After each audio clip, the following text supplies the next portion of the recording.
డబ్బు, అనారోగ్యం, ఉద్యోగం, వ్యాపారం, అప్పులతో బాధపడుతున్నారా? అయితే మీకోసమే money meditation programme.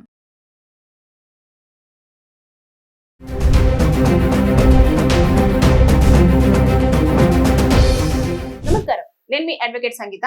Ambedkar Konaseema జిల్లా రాజోలులో ఒక దారుణమైన సంఘటన చోటు చేసుకుంది. ఓలేటి పుష్ప అనే అమ్మాయిని షేక్ షెమ్మా అనే వ్యక్తి గుండెల పైన కత్తితో పొడిచి అతి దారుణంగా చంపేయడం జరిగింది. అసలు వివరాల్లోకి వెళ్తే ఆయన అలాగే షేక్ షెమ్మా అలాగే పుష్ప గత కొంతకాలంగా సహజీవనం చేస్తూ ఉన్నారు. పుష్పకి గతంలోనే మ్యారేజ్ జరిగింది. కొన్ని కారణాల వల్ల విడాకులు కూడా అయ్యాయి. ఈ వ్యక్తి తనను ప్రేమిస్తున్నాను అంటూ లైఫ్ లోకి రావడం, ఇంట్లో వాళ్ళు కూడా ఏదైతే పుష్ప వాళ్ళ అమ్మ కానివ్వండి, అన్న కానివ్వండి, నీకు నచ్చితే ఓకే అని చెప్పి ఆ వ్యక్తి విజయవాడలో ఏసీ మెకానిక్ గా వర్క్ చేస్తూ ఉన్నాడు. కొంచెం జీతం కూడా వస్తుంది కదా అన్న నేపథ్యంలో ఇప్పటికే విడాకుల ఇంటి మీద ఉన్న అమ్మాయిని ఒక వ్యక్తి పెళ్లి చేసుకుంటాను అనగానే వీళ్ళు కూడా ఒప్పుకోవడం జరిగింది. పెళ్లికి కొంచెం టైం తీసుకొని ఇద్దరు సహజీవనం చేస్తూ ఉన్నారు. ఈ సహజీవనం చేస్తున్న ఆ టైంలో ఇతనికి ఎక్కువగా డ్రగ్స్ అలవాటయ్యాయి. ఏదైతే ఉంటుందో గాంజా ఇలాంటివన్నీ కూడా ఆయన సేవించడం స్టార్ట్ చేశాడు. అంతేకాకుండా అప్పుల పాలు ఎక్కువగా అయిపోయి ఆయనకు డబ్బులు ఎక్కువగా కావాల్సి వచ్చింది. ఆ తరుణంలో తన లవర్ ఎవరైతే ఉన్నారో పుష్ప, ఆ పుష్పను ఎలాగైనా సరే నువ్వు వేరే వాళ్ళ దగ్గరికి వెళ్లి డబ్బులు సంపాదించాలి అని చెప్పేసి తెగ ఇబ్బంది పెట్టడం స్టార్ట్ చేశాడు. దానికోసం అనంతపురంకి కూడా తీసుకెళ్లి ఒక రూమ్ లో పెట్టేసి ఇక్కడికి వ్యక్తులను పంపిస్తాను, వారితో స్పెండ్ చేసి ఆ డబ్బులు సంపాదించు, మనకు ఎక్కువ డబ్బులు వస్తాయి, అప్పుడు మనం లైఫ్ లో బాగా సెటిల్ అవ్వచ్చు అని చెప్పేసి ఆవిడని కొట్టి తిట్టి మరి ఆ పనికి ఒప్పించే ప్రయత్నం చేశాడు. ఎందుకు ఇలా చేస్తున్నాడు అంటే ఒక నెల రోజుల నుంచి అలా సతాయిస్తున్నా కూడా ఆవిడ భరిస్తూ నచ్చ చెప్పుతూ అలా వస్తుంది. కానీ అతని ప్రవర్తనలో మాత్రం మార్పు రావట్లేదు. ఎందుకంటే బాగా మద్యానికి బానిసయ్యాడు, గాంజాకి బానిసయ్యాడు, వీడికి బానిసయ్యాడు. ఇవన్నీ నేపథ్యంలో అవి కొనాలన్నా లేకపోతే తన అప్పులు తీర్చుకోవాలన్నా కూడా తనకి కావాల్సింది డబ్బు. ఆ డబ్బు రావాలి ఈజీగా అనంటే ఈ అమ్మాయిని వేరే వాళ్ళ దగ్గరికి పంపించేస్తే ఆ డబ్బులు సంపాదించిన తర్వాత ఆ డబ్బులతోటి తిని జల్సాలు చేయాలని చెప్పేసి అనుకున్నాడు. ఈ కారణంగా అతను అనంతపురంకి తీసుకెళ్లిన తర్వాత ఆమె ప్రతిదాడి చేసింది. అంటే నేను చెయ్యను, నాకు అసలు ఇంట్రెస్ట్ లేదు, నువ్వు ఇలాంటి వాడు అనుకోలేదు అని చెప్పేసి అన్న తర్వాత ఆవిడ కొట్టడము, సరే నువ్వు ఒప్పుకోవట్లేదు కదా అని చెప్పేసి మళ్ళీ బ్యాక్ ఇంటికి తీసుకురావడము జరుగుతున్న సందర్భంలో వీళ్ళిద్దరికి మధ్యలో వాగ్వాదం ఎక్కువగా జరిగింది. అది జరిగిన తర్వాత ఇమీడియట్ గా ఇంటికి వచ్చిన తర్వాత ఎవరైతే ఉంటారో ఆవిడ వాళ్ళ అన్నయ్యకి వాళ్ళ అమ్మకి కాల్ చేసింది. కాల్ చేయగానే వాళ్ళు కూడా ఎందుకు ఇలా చేస్తున్నారు అని చెప్పేసి వచ్చి మాట్లాడే ప్రయత్నంలో వాళ్ళ అన్న పైన వాళ్ళ అమ్మ పైన కూడా దాడి చేసి ఆయన కత్తి తీసుకొని ఎవరైతే పుష్ప ఉన్నారో పుష్ప గుండెల మీద పొడిచి చంపడం జరిగింది. ఆ టైంలో వాళ్ళ అన్నయ్య అలాగే అమ్మ వచ్చి అడ్డుకున్నారు. అడ్డుకున్న నేపథ్యంలో అయినా కూడా వారిని కూడా దాడి చేయడం జరిగింది. ఒకవేళ గనుక ఎవరైతే పుష్ప ఉన్నారో పుష్ప వాళ్ళ అన్నయ్య లేకపోతే వాళ్ళ అమ్మ కూడా శవం అయిపోయేది. వెంటనే తల్లి వాళ్ళు పోలీసులకు ఫోన్ చేయడము, పోలీసులు రావడము, ఇమీడియట్ గా అతని కోసము గాలించడము చేశారు. అంటే అటెంప్ట్ టు మర్డర్ కింద 300 సెక్షన్ కిందగా అప్లికేబుల్ అయ్యింది. అది ఉంటుంది, లైఫ్ ప్రిజన్మెంట్ ఉంటుంది. అంతేకాకుండా ఫైన్ కూడా ఉండే అవకాశాలు ఉంటాయి. అంటే ఇది ఉద్దేశపూర్వకంగా చేశాడా లేదా అనేది, లేదంటే ముందుగా గతం నుంచెల్లే ఈ అమ్మాయి లైఫ్ లోకి రావడానికి కూడా ఇలాంటి డబ్బు సంపాదించడానికేనా అనే కారణాలు ఇవన్నీ కూడా చేస్తారు. ఇప్పటికి తప్పించుకొని వెళ్ళాడు కాబట్టి ఒక 2 టీమ్స్ గా పోలీసులు కూడా డివైడ్ అయిపోయి అతని ఆచూకీ కోసం వెతుకుతూ ఉన్నారు.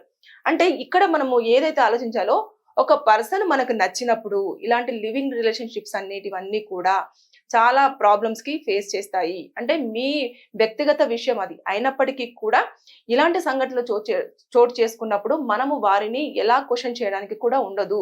అంతేకాకుండా ఇలాంటి ఇబ్బందులను కూడా ఎదుర్కోవాల్సి వస్తది. అంటే రకరకాల ఇబ్బందులు ఇప్పుడు చూసారు కదా, తనను వేరే వాళ్ళ దగ్గరికి వెళ్ళి పడుకొని డబ్బులు సంపాదించు అని చెప్పేసి అన్న మాటలు ఆవిడ దానికి యాక్సెప్ట్ చేయకపోయేసరికి తన ప్రాణాలనే వదిలేయాల్సిన పరిస్థితి వచ్చింది. అంటే ఎవరిని పడితే వారిని నమ్మి మనం లైఫ్ లోకి తెచ్చుకున్నాం అనుకోండి, మనకు రేపటి రోజుల్లో ఫేస్ అయ్యే ప్రాబ్లమ్స్ చాలా ఉంటాయి. ఇందులో ఆ అమ్మాయి మొదటిగానే అతని ప్రవర్తన ఎప్పుడైతే తన లైఫ్ లోకి వచ్చినప్పటికీ తర్వాత నెక్స్ట్ తను ఎప్పుడైతే బానిస అయ్యాడో ఆ మందుకు కానివ్వండి, తర్వాత నెక్స్ట్ ఏదైతే గాంజా సిగరెట్ ఇవన్నీ ఉన్నాయో దానికి బానిస అయినప్పుడే పక్కకు పెట్టాల్సింది. అలా పెట్టకుండా మార్చుకోవాలి అన్న ఉద్దేశంతో వెళ్తున్నప్పుడు ఇంకా మారని పక్షంలో ఇంకా వదిలేసేయాలి. లేదు అనుకుంటే నన్ను అరెస్ట్ చేస్తున్నాడు, నన్ను ఇలా వేరే వాళ్ళ దగ్గరికి వెళ్ళి పడుకొని డబ్బులు సంపాదించమంటున్నాడు అని చెప్పేసి అన్న దాన్నైనా సరే పోలీసులకు ఇన్ఫర్మేషన్ ఇస్తే వాళ్ళ హరాస్మెంట్ కింద కూడా కేసు ఫైల్ చేసేసి అతన్ని జైలుకు పంపించే అవకాశాలు ఉంటాయి. అంటే ప్రేమ ఉంటుందేమో, కానీ ప్రేమ ముసుగులో చాలా మంది చేస్తున్నది ఏంటంటే ఇబ్బంది పెట్టడం. అటు అబ్బాయిలు అమ్మాయిలనైతేంది, అమ్మాయిలు అబ్బాయిలనైతేంది, ఎవరో ఒకరు వారికి వారు ఇబ్బంది పెట్టుకుంటున్నారు, హామ్ చేసుకుంటున్నారు, కొట్టుకుంటున్నారు, చంపుకుంటున్నారు. ఇలాంటివన్నీ చోటు చేసుకుంటున్న తరుణంలో ఇప్పుడు చూసారు కదా, అనుకోకుండా ఇప్పుడు అది జరిగిపోయింది. అంటే వాళ్ళు ఒక ఎన్ని ఇయర్స్ నుంచి లివింగ్ రిలేషన్షిప్ లో ఉంటున్నారు అనేది అక్కడ వాళ్ళందరికీ తెలుసు. పెళ్లి చేసుకుంటారు, రేపు కాకపోతే ఎల్లుండి అన్న ఉద్దేశంతో ఉన్నారు. ఒకరినొకరు తెలుసుకోవాలి అనుకున్నప్పుడు మినిమం ఒక 6 నెలలు పెట్టుకోండి. మీకు కనుక వాళ్ళకి సెట్ అవ్వలేదు అంటే పక్కన పెట్టేసేయండి. అంతేగాని సంవత్సరాలు వాళ్ళతో ఉండి నెక్స్ట్ పిల్లల్ని కొంతమంది కనేస్తున్నారు, వారిని వచ్చేసి రోడ్ల మీద వదిలేస్తున్నారు. అంతేకాకుండా కొంతమంది అయితేనేమో లేనిపోని అలవాట్లకు బానిస అయిపోతున్నారు. కొంతమంది ఏమో పోలీస్ స్టేషన్ లోకి వెళ్ళేసి రేప్ కేసుల కింద అట్రాక్ట్ అవుతున్నారు. కొంతమంది ఇలాంటి హంతకులుగా మిగిలిపోవడం జరుగుతుంది. కొంతమంది దొంగతనాలకు పాల్పడుతున్నారు. అంటే వాళ్ళిద్దరు లగ్జరియస్ లైఫ్ లీడ్ చేయడం కోసం. ఇక్కడ కొంచెం చూసుకుంటే తల్లి ఉన్ని అన్నయ్య బాధ్యత కూడా కొంచెము ఉండాల్సింది. అంటే ఒక ముందుగా విడాకులు అయిపోయిన పర్సన్ ఎవరైతే ఉందో పుష్ప, ఆ పుష్పకు వెంటనే ఇమీడియట్ గా తిని పెళ్లి చేసుకుంటాను అని తీసుకొచ్చినప్పుడు అన్ని మాట్లాడేసి ఇమీడియట్ గా పెళ్లి చేస్తే అయిపోయేది. అలా కాకుండా వాళ్ళు లివింగ్ రిలేషన్షిప్ లో ఉన్నా కూడా వీళ్ళు చూసి చూడనట్టు వదిలేసేసరికి ఇప్పుడు ప్రాణాలే పోవాల్సిన పరిస్థితి వచ్చింది. ఇప్పుడు శవాన్ని అక్కడ పెట్టేసుకొని అతన్ని 24 hours లో అరెస్ట్ చేస్తే గానీ మేము శవాన్ని తీయము, లేకపోతే ఆ కర్మకాండ జరిపించము అంటే అవన్నీ కుదరదు. ఎందుకంటే తప్పిదం అనేది జరిగిపోయింది. మనం ఎప్పుడైనా సరే ఒక పర్సన్ ని చూస్ చేసుకున్నప్పుడే అన్ని యాంగిల్స్ లో నుంచి ఆలోచించాలి. ఇప్పుడు మ్యారేజ్ అయిపోయి డివోర్స్ అయిన అమ్మాయిని ఫస్ట్ మ్యారేజ్ అబ్బాయి వచ్చి లివింగ్ రిలేషన్షిప్ లో ఉంటున్నాడు అనుకుంటున్నప్పుడు అది ఒకటి యూజ్ చేసుకోవడం కోసమైనా అయి ఉండొచ్చు, లేదంటే తన దగ్గర ఉన్న డబ్బుల కోసమైనా అయి ఉండొచ్చు. అంటే బోత్, ఎవరైనా అమ్మాయి అబ్బాయి దగ్గర ఉన్నా సరే, అబ్బాయి అమ్మాయి దగ్గర ఉన్నా సరే, ఎవరైనా సరే మనీ పరంగానో లేకపోతే వాళ్ళకు నీడీస్ ఏమైనా బాడీ నీడీస్ ఉంటే అవైనా ఇలాంటి వాటి కోసం మాత్రమే వాళ్ళు ఉండడం జరుగుతుంది. ఈ నేపథ్యంలో ఇలాంటి హత్యలు, మానభంగాలు కానివ్వండి, ఇలాంటివి ఎక్కువ చూసుకొని ఫ్యామిలీస్లలో చంపుకోవడాలు, కుటుంబం నుంచి వెలయడాలు, దారుణంగా కనిపించకుండా ఆచూకీ లేకుండా వెళ్లిపోవడాలు, ఇలాంటివి ఎక్కువగా చోటు చేసుకొని వార్తల్లోకి ఎక్కడం జరుగుతుంది. ఈ అబ్బాయి విషయంలో చూసుకుంటే కూడా ఏజ్ కూడా చాలా చిన్నగా ఉంది. 27 to 28 years కనిపిస్తూ ఉన్నాయి. ఈ టైంలో అతను అనవసరంగా ఒక మనిషిని చంపి హంతకుడుగా మిగిలిపోయి, ఒకవేళ అతను కనుక దొరికితే పోలీసులు అరెస్ట్ చేసి కోర్టులో ప్రొడ్యూస్ చేస్తే మాత్రము రిమాండ్ కు పంపిస్తారు. రిమాండ్ పంపించిన తర్వాత అక్కడ ఉన్న సీన్ అంతా కూడా మళ్ళీ ఒకసారి చూడడం జరుగుతుంది. అతను అడిగిన తర్వాత తను చేశాను అని ఒప్పుకున్నాడు అంటే అతనికి జైలు శిక్ష పడే అవకాశాలు ఉంటాయి. ఇవి జైలు శిక్షతో పాటు అతని దగ్గర ఫైన్, ఇప్పటికే అప్పులు చేశాను, అప్పులన్నీ తీర్చుకోవాలి, అదే కాకుండా ఏవైతే వ్యసనాలు ఉన్నాయో ఆ వ్యసనాలకు బానిస అయ్యాడు కాబట్టి దాని నుంచి బయటికి రాకలేక డబ్బులు కావాలనుకున్నాడు. ఇప్పుడు డబ్బులు కూడా ఎదురు కట్టేయాలి కదా, ప్రాణం తీయడమే కాకుండా శిక్ష అనుభవించాలి, డబ్బులు కూడా కట్టాలి, ఇవన్నీ ఉంటాయి. వాళ్ళ తల్లిదండ్రుల పరిస్థితి ఏమవుతుంది? ఇప్పుడు కొడుకు కొన్ని రోజుల పాటు ఒక అమ్మాయితో నివసిస్తున్నాడు అని అంటే సరేలే వాడికి నచ్చింది కదా ఉంటున్నారు అని చెప్పేసి అనుకొని వదిలేశారు. ఇప్పుడు హంతకుడుగా మిగిలిపోయాడు అని అంటే ఏ తల్లిదండ్రులైనా కూడా దాన్ని ఎలా తీసుకుంటారు? ఒకసారి మనము సొసైటీలో ఏం జరుగుతుంది ఏంటి, నచ్చితే పెళ్లి చేసుకోండి అన్ని రకాలుగా చూసుకున్న తర్వాత, అంతేగాని ఇలా నచ్చలేదు నేను బలవంతంగా వారి దగ్గరికి వెళ్ళి పంపిస్తాను అంటే ఈజీ మనీ కోసం అని చెప్పేసి రకరకాల మార్గాలను ఎంచుకొని మీరు ఇబ్బంది పడడము, వారిని ఇబ్బంది పెట్టడం అనేది మంచి పద్ధతి కాదు. అది సెక్షన్స్ కూడా చాలా అట్రాక్ట్ అవుతూ ఉంటాయి. ఏదైతే కోర్టులోకి వస్తారో, కోర్టుకు వచ్చిన తర్వాత కూడా జడ్జి గారి ముందర మనం చెప్తున్నప్పుడు ప్రతిదీ కూడా ప్రూవ్ చేసుకోవాల్సి ఉంటుంది. ఏదైనా ఎవిడెన్స్ కిందనే ఉంటుంది. ఓరల్ గా మనం ఇచ్చేది ఏది కూడా ఉండదు. అంత రిటర్న్ గా కానివ్వండి, లేదంటే డిజిటల్ గా కానివ్వండి, ఇలాంటివన్నీ ప్రొడ్యూస్ చేయాల్సి ఉంటుంది.